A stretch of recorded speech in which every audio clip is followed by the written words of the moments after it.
Hello and good evening. Hello and good evening. It's that time again. 9 o'clock here on the East Coast, still driving out there on the West. Be safe as you travel. Some of you are listening in your car or listening. If you are listening in a public place, you might want to have earphones or whatever. Con, you want to scoot over a little bit? Or you, Sure, I'd like to be close to you. No problem, you can do that. And hello and greetings to all of you. We're so grateful that you're on with us live. Two things as we begin.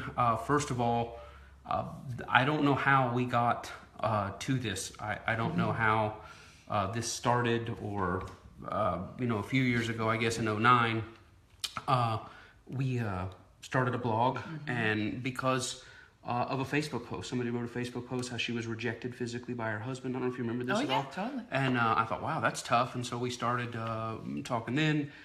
And then you got invited to panels, and they were like, well, we'll just give you all the sex questions. And I was like, oh my gosh. And somehow we became known as the sex people. And this is really ministry to us. And we are not therapists. We're not sexperts or whatever. We're good at it. Yeah, we are. Hello, everybody. But we are, this is ministry for us. And if you could just see and hear the pain that we see and hear. Some of you have your own pain that you maybe never shared before, but the people that are really dealing have kind of drawn out of us to share our story. And so we don't really, we have counsel maybe, advice maybe, insight, but a lot of what you're going to hear has come out of either our own journey or the journey of people that we've walked side by side with and wept with, etc., and a combination thereof, and things that are revealed by the Spirit of God. So, point one, this is ministry. Point two is you're joining. So many people are trying to find us. I looked up Smith on Facebook, couldn't find you. Well, that's understandable. Mike Smith. Mike Smith, yeah. Share this if you would. There should be a button you can share. I'm not trying to promo, but people are trying to find it. And if you just click share now, other people will be able to join us that are connected to you, and we try to make that available. So let's join in prayer. Father, I thank you for tonight. God, you know what kind, and I've already prayed about this session. Let your heartbeat, let your divine wisdom come forth, meet the needs of your people. Thank you for your presence wherever people are. God, that you who see in secret will shine light and reward openly. We thank you for healing. We thank you for restoration. We thank you for clarity, breakthrough. Father, speak through us for this hour. In Jesus' name. In Jesus' name, amen. Okay, so not sure how many more of these we're going to do. Never planned to do this one, so I don't know. I know it just keeps going. We have so many questions. Our inbox is full of questions that cover with the topic we're going to deal with tonight and then other topics. We're going to try to limit this to an hour, but I'm really not worried about that. Stay as long as you can. We got into one last night that was just... I think we just turned it on like we were going to say I was going to say one thing, and it turned into, and again, the number of people that have been ministered to. Let me say this before we go. Supernatural is what we're talking about here. We're not talking about you getting a bunch of information, which is good. Doing a bunch of research, which is good. Doing a lot of online, reading 12 books, which is good. I'm working on a book now. Many of you know I'm so close how to properly... That's good. Yeah, the proper way to eat a peach, referring to... oral sex, specifically, I hate the word cunnilingus, but specifically oral sex performed on a wife, but it's really for couples in that journey. There's so much more in it. Like we're talking about penis size, this is our part two, but we're talking about that and so much more. We really are talking about the core heartbeat of marital intimacy. So there's lots of good books, things to read, but it's not technique, is not what we're talking about here. And we're not talking about taking a lot of time. We're talking about you putting a demand on the Spirit of God. Jesus said, at any time your eyes see, your ears hear, and your heart understands, you'll be converted, and you'll be forgiven, and you'll be healed. So we have had a supernatural change in our marriage. We have talked to other people that have had a supernatural change in their marriage. And I'm not talking about something that gradually went over time. I'm talking about visited by the Spirit of God and woke up one way one morning and went to bed different that night. And I believe God will supernaturally do that for you in your marriage. There are singles on here. Hopefully you're an adult. Enter at your own risk. This is, here it goes. I tell you what I tell my kids, and not that you're my children, many of you are older than me. I will never lie to you about this. Like Mikey said, Dad, where do babies come from? And I was like, remember when you asked about Santa Claus and you were really bummed that we told you? Do you really want to know? And he said, yeah. And sure enough, we explained to him where the babies come from and how the girls and how this works. And he said, I really wish you hadn't told me that. So here it is. Okay, penis size is where we are. And this came about as several people have reached out to us over the years and said, help me. And I've talked to people today. There are women hurting over the issue. There are married women hurting over the issue of their husband's size. There are single women hurting and afraid about going into a relationship because of the issue of size. Some are afraid it'll be too big. Some are afraid it'll be too small. There are people that are afraid they don't please their wives. There are guys that have dealt with issues from past people, guys that are married to wives now who have had previous lovers, or I don't know if you call them lovers, maybe they were lovers, that are different size and dealing with all that. So we're going to kind of start there and then branch out into a lot of other stuff. Okay, size ranges, and let's talk about this. I know you have your notes from the other day that we had all the charts and that we, I see by I got it right over here, sorry. Okay, no worries. And thanks again for sharing, everybody. Okay, so size ranges. People always want to know what normal is. Let me tell you first of all, porn isn't real. Okay, so Connie and I are fascinated by the way people describe penises as big, small, etc., because you have to have kind of an informed or educated opinion to quantify something as big and small. One of my favorite things that ever happened in a survey, Connie and I have taken hundreds and hundreds of confidential surveys from men and women, and we ask about penis size and satisfaction. Wives, how honestly, your husband will never know this is written here. He's not even next to you. How do you feel about his size? How do you feel about his girth? How do you feel about his length? How do you feel about the shape? We ask guys how they feel. One of the questions we ask is about size. How big in inches is your erect penis? And the answers are often hilarious. I mean, apparently everybody that ever fills one out, I guess, has 10 or 12 inches. I can't figure that out. But one of my favorite all-time answers was a wife that said, we said, how large is your husband's erect penis? She said, well, it's 7, but I tell him it's 9 just to make him feel better. So, whatever you tell yourself or you tell your spouse just to make him feel better, or whatever you say, oh yeah, honey, you're the biggest one I've ever seen, etc. That's between you. Whatever arrangement or agreement on truth that you guys have made is great.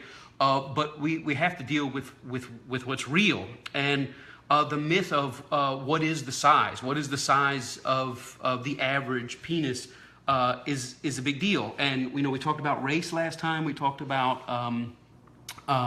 myths, not myths, but some things anchored in truth concerning different races, etc. Trends, higher highs and lower lows, commonality of different size categories. But we're going to go ahead and break this down for you. Now, first of all, how do you measure? And that's part of the issue, is how do you measure a penis? How do scientists do it? How do doctors do it? When you read these size surveys, what are they measuring? Some people measure from, like their lower back up underneath their legs, down and around, and that is not the way you measure it. You don't measure it from underneath. You don't measure it from the side. What you're wanting to measure is what's called erect length, and your erect length is from the base. I'm making hand motions. I guess you know where one is. From the base. I wish I had not a real one here, but I wish I had one. But from the base all the way to the tip, across the glands, really to where the hole, the pee comes out. Whatever, I guess. That's how you measure. Not along the side, not underneath, not starting at the lower thigh and coming up. And so starting there. Now, there's two things. There's erect length and there's what's called bone-pressed erect length. And bone-pressed is an interesting thing because scientists figured out that measuring erect length could be affected by the body mass of a person. So a heavier male on the pubic bone has what they call a fat pad, and it could affect that when you press to the pubic bone, a man could gain an inch or even more simply because of the way that his body is shaped by his fat mass. So there's a lot of things that give appearance that a penis is larger or smaller. Proportion to the body, pubic hair. A lot of porn people, they shave their pubic hair. Pubic hair, depending on race, ethnicity, age, etc., can cover kind of the base to an inch or two, and so it can look a different way. So there's all sorts of things, and a lot of times we get what we consider to be definitions from Hollywood, like we do of beauty. If everything is photoshopped, if everything is synthetic, and you're trying to compare yourself to what's not real, then where do you stand? So bone pressed means you press a ruler, a tape. What do they call this? Tape measure. Yeah, not tape measure. What is it? Like a fabric.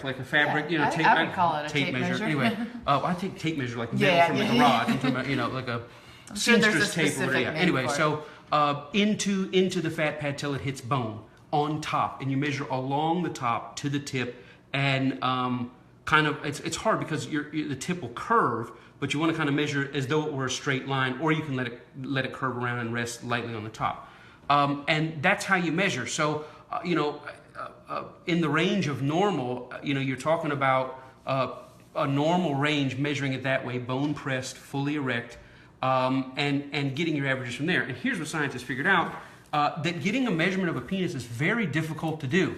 And you would say, no, it's not. You roll out the ruler, get the guy hard, and then you measure it, and that's difficult. One of the largest studies ever done, 3,500 people, established that the average penis is around 6.1 inches long, and 3,500 is a good sample size. But the problem was everybody that told them that filled out a postcard and sent it in. They're like, "How big are you?" It's like, "Yeah, 8 inches," and wrote it down and sent it in. Well, the problem is you get 35 guys writing down with no verification what their size is. They write it in, and you put all the 7-inch people over here and 8-inch people over here, and then 4-inch people here and 3-inch people here. Who's being honest about the measurement? How was it measured? When it's called self-reported, how do you establish a size? So for a long time, nearly 40 years, 6.1 was the average erect penis. And so self-reported measure. But then they did studies where they were measured by doctors. And this is another interesting, one of the largest studies ever done on penis size measurement from medical professionals, was done in Mexico City on spring break, where I think it was sponsored by Lifestyles Condoms. They said, "Hey, we're going to give you a custom-sized condom to fit. Come on in, and we want to measure you for this." And so it was a doctor supervising nurses. Guys got erect by whatever means they had. I don't know if they had porn there or whatever it was. But they went into a tent and were measured, and you say, well, that's a pretty good size. Well, now the erect size dropped dramatically. Some studies came around 5.1 erect, some as high as 5.7, 5.67 up to there. So instead of being in the low sixes, it was in the low fives to the high fives. And so I said, well, a doctor, you would have to trust their recommendation. Well, not necessarily, because even though the doctors use universal form of measurement, you can't rely on those studies for several reasons. Number one, when you have a tent advertising, come get your penis measured, it's typically people that are confident about that measurement that will show up there to do it. And if it's 6 guys, traveling on spring break in Mexico City, and 4 guys consider themselves of average size, like, dude, we ought to go and get our penis measured. Well, the guy that might be insecure about standing in front of a room of 4 nurses with his pants down being measured with a tape measure, he's going to say, you guys go ahead, I'll go get the beer. So what happens is the small end does not get represented. And so this is kind of, this could be a skewed thing. The other part of it is, how erect can a person fully get in a room full of strangers, with rubber gloves, handling their stuff? I mean, how possible is that? Some guys might get totally off on the idea of 4 nurses, handling their stuff. Some guys may be totally erect in the room right before you go in, where you're looking at all the nude videos. But as soon as you step in and the tape measure and you start concentrating on something else, almost immediately, it's like a bounce house when it's unplugged. It almost immediately begins to deflate. So you would think that just finding a size is easy. Now, I'll tell you a personal story that happened with Connie and I talked about this last time, where when I took her to get engaged, we went to New York, and we found in my hotel room, she had a hotel room and I had a hotel room, a giant orange dildo. It had to be, it was real floppy and, just 12 inches. I mean, it was healthy. And so I picked it up with a towel, I think, and I knocked on her door. I said, "Ma'am, did you order this to your room?" We just laughed about it. So anyway, 15 years later, I wanted to recreate our engagement. I surprised her, took her to New York, and I wanted to get an orange dildo. But instead of doing that, again, one of my spiritual sons and daughters told me, he travels a lot, and he says, "Hey, Pastor, what we did was, we don't believe in dildos that simulate real people. We don't. Connie and I don't either. We don't believe in getting a penis shaped." Now, everything could be cylindrical. I don't mean that. A cucumber is penis-shaped. Looking like somebody else. But to imitate or replace, because, we never want in either of our minds, because it's the 2 of us alone in the Garden of Eden, that we're simulating the presence of a third person. So I found out about this thing that they'll clone, that you can clone your thing. And so, Connie had left me, as she often does, a video on my phone or my tablet. She's like, hey, while I'm gone, watch this video, you'll enjoy it. So I went to find this thing. I traveled around. I went to a store, and you have to understand, people know me. It's like, hey, you're the guy on TV. So it's really awkward. It's really awkward to walk in like, you're the guy, aren't you at don't you pastor? And so anyway, so I walked in and I found that people in these stores talk very frankly about stuff that's kind of, shamefaced. It's very interesting talking to this iPhone here. We're all bold, but when we have to sit down with people, it's like, we're talking to the camera because you're not really there, even though there's thousands of you that will see this. But this girl was like, oh yeah, we got them up here, get them, and I bought, not knowing how they would work or whatever, if I'd mess one up, so I bought two. So I bought two, and the lady's kind of like, you want two? And I said, just don't worry about it, But I remember saying, I'm trying to find something that will help maintain an erection, and I was like, how, would you do that?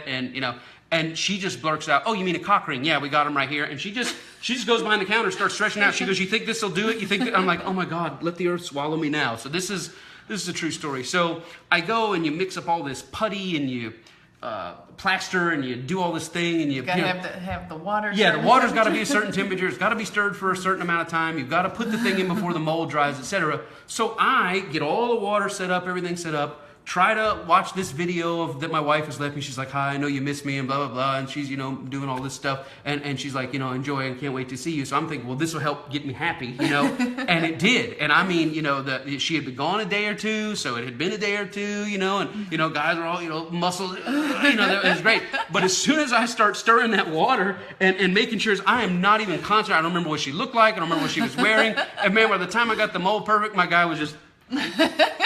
and I'm like, no, come on, wake up, you can't do that, you can't do this now, and I'm just watching this, plaster thing, and that was it. So it's difficult when your mind is concentrating on something else to even say it was measured full. So Connie comes back home, we talk about it, it's so funny, it's a joke, and I said, I have another one. She said, let's make one. So now she makes me a video. She says, all right, I'm going to go get everything ready. When I give you the signal, you go ahead and look at this video, and you're going to be very happy. So she's doing her best, a little sultry, and I'm like, oh my gosh, I like this video. She's like, how are you doing out there? I said, I am doing great. So again, I feel like, all right, everybody is ready. Everybody is ready.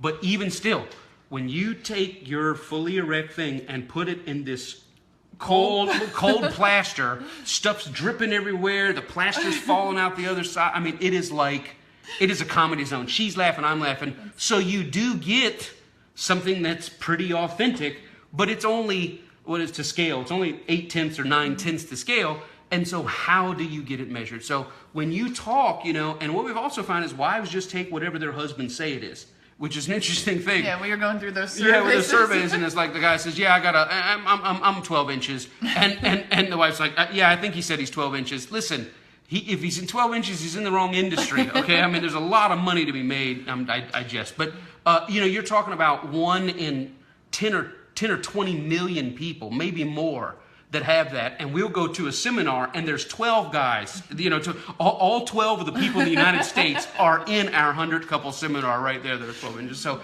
getting an idea on what's even accurate, yeah, is a big thing. So the other thing is people are considered big and small based on their experience.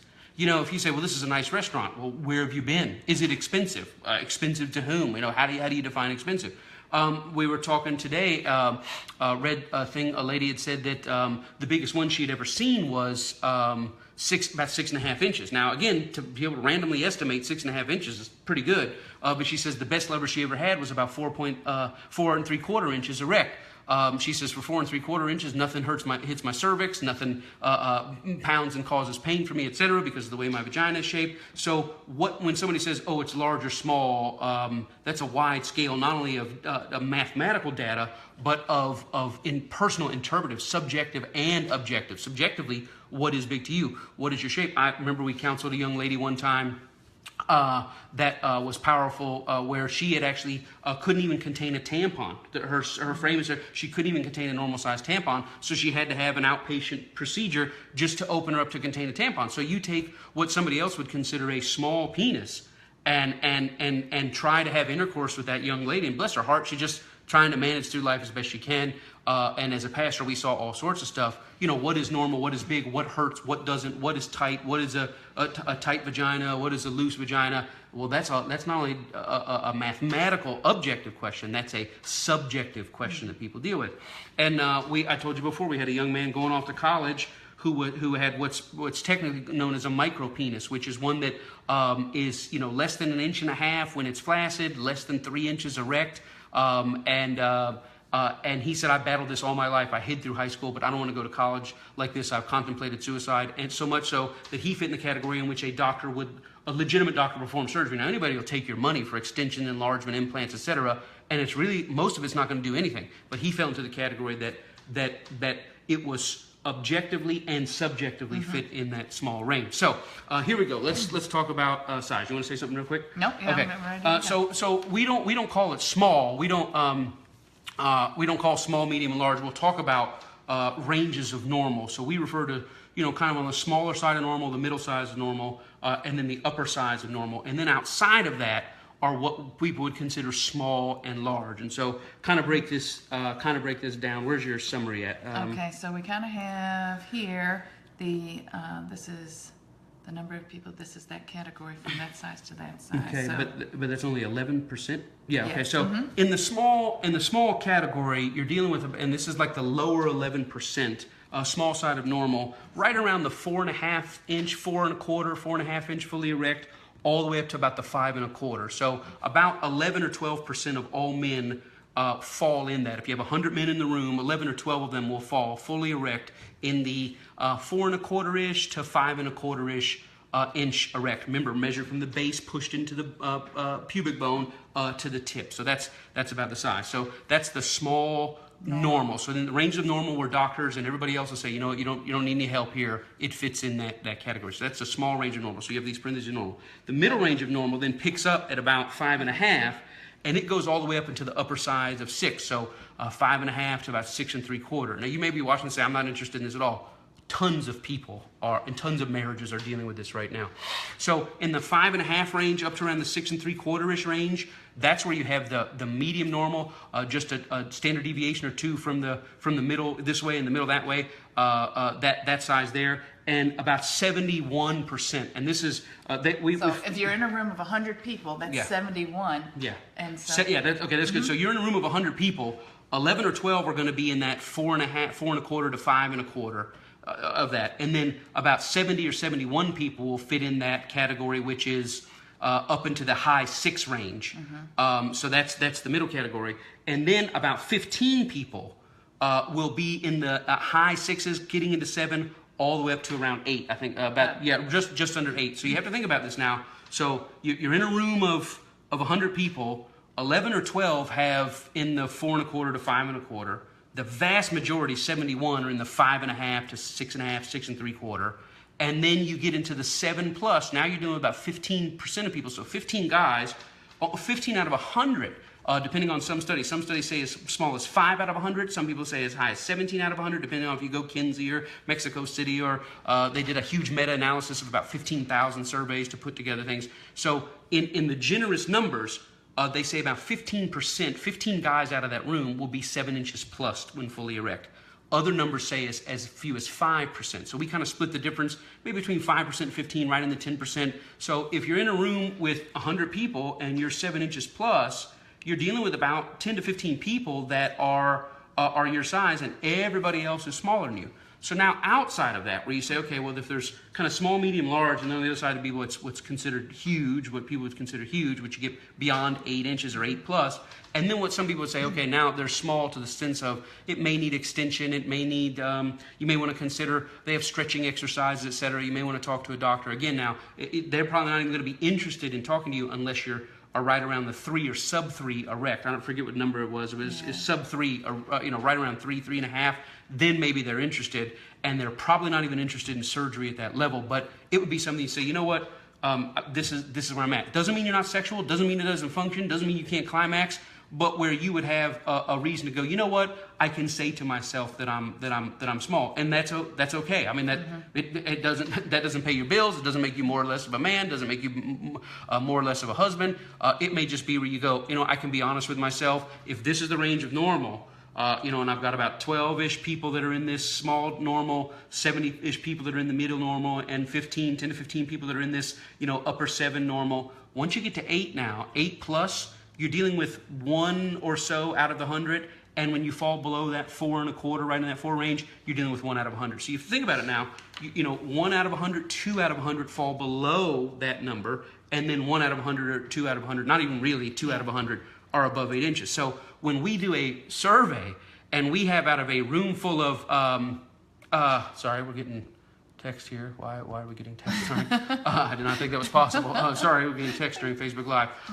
When we're in a room full of 100 people surveys, and 20% of the people have have the upper 1% of penises in the world, that causes concern. And also when a wife and husband have 2 different answers, the husband writes down, oh, I'm 9 plus, and the lady writes down, he's 5. Either they have mathematical issues, real mathematical issues, or she's blind in one eye, or whatever, he's wearing Coke bottles for glasses, I don't know what it is.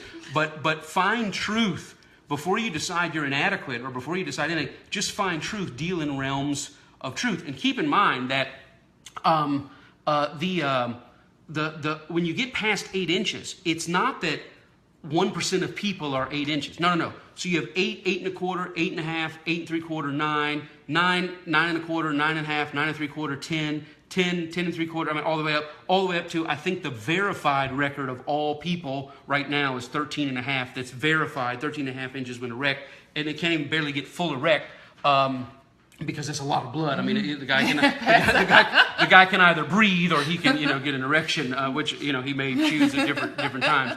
Okay, to say my connection is weak. All right, man, this is okay. So you're talking about all of the spectrum of 8 plus. All right. I hope man, we lost a bunch of people. Okay, we're back. I think. Man, I don't know what's going on. Oh no, buffering. All right, we're buffering. Get in here, Con. Okay. Get a chair. Can't you sit right here? Okay, get a chair. Okay, so we're back. Is it still buffering? Somebody tell me. I am so sorry about this. Okay, somebody give me a signal, something. I don't want to continue to talk. It's cutting in and out. Let me see here. All right. Conversation start. Okay. We'll take another 30 seconds here. If not, we'll try to reconnect. Check here. Okay. Let me see here. Having some buffering issues tonight. It says live. Okay. It says I'm live right now. All right. Am I there still? Okay. Okay. Are we back? Fine now. Okay. Good. All right. So here we go. So keep in mind that when people deal with 11 inches, 10 inches, 9 inches, 7 or 8 inches. That's everybody. So if 1% of men are 8 plus, it's not that 1% of men are 8, it's 1/10 of 1% are 8, because you got to rate room for 9, 10, 11, 12. So we were talking about the 13 inches, 13 1/2, which is so very rare, and no porn star, despite what they say, is that size. And here's what's important, and this is what we talked about before. Men get their definition a lot of times from porn. Who am I? They get it from porn. Or they get it from, the people in the locker room who are totally comfortable showing off their stuff, and